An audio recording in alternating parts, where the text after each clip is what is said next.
வா வா என் தேவதையே பொன்வாய் பேசும் தாரகையே. இப்படி ஒரு மாமியார் கிடைச்சா எவ்வளவு நல்லா இருக்கும். தன்னை பொண்ணு மாதிரி பாத்துக்கிற ஒரு மாமியார் கிடைச்சிட்டாங்கன்னா அதை விட வேற என்னங்க வேணும். இவங்க ஃப்ரெண்டோட அம்மா போல இருக்கு. ஸோ அவங்க பாத்தீங்கன்னா, என்னம்மா எப்ப பார்த்தாலும் கிளிப்பு போட்டுக்கிட்டே வர, வாமா முடி எவ்வளவு அடர்த்தியா இருக்கு பாரு, நான் ஜட பின்னி விடுறேன் அப்படின்னு சொல்லிட்டு பாசமா அவங்க ஜட பின்னி விடுறாங்க.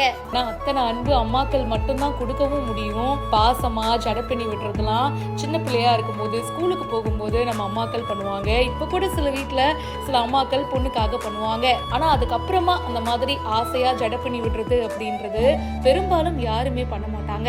ஆனா ஒரு வேளை மாமியார்னு ஒரு கேரக்டர் நம்ம லைஃப்ல வரும்போது அந்த மாமியார் இந்த மாதிரி பாசமா ஜட பின்னி விட்டா எவ்வளவு நல்லா இருக்கும் அப்படின்னு சொல்லிட்டு இந்த பொண்ணு ஷேர் பண்ணியிருக்காங்க.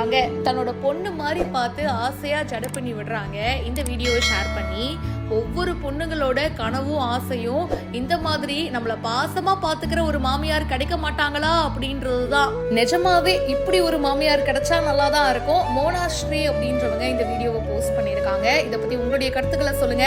மேலும் பல இன்ட்ரெஸ்டிங்கான விஷயங்களுக்கு இப்பவே ஃபாலோ பண்ணுங்க.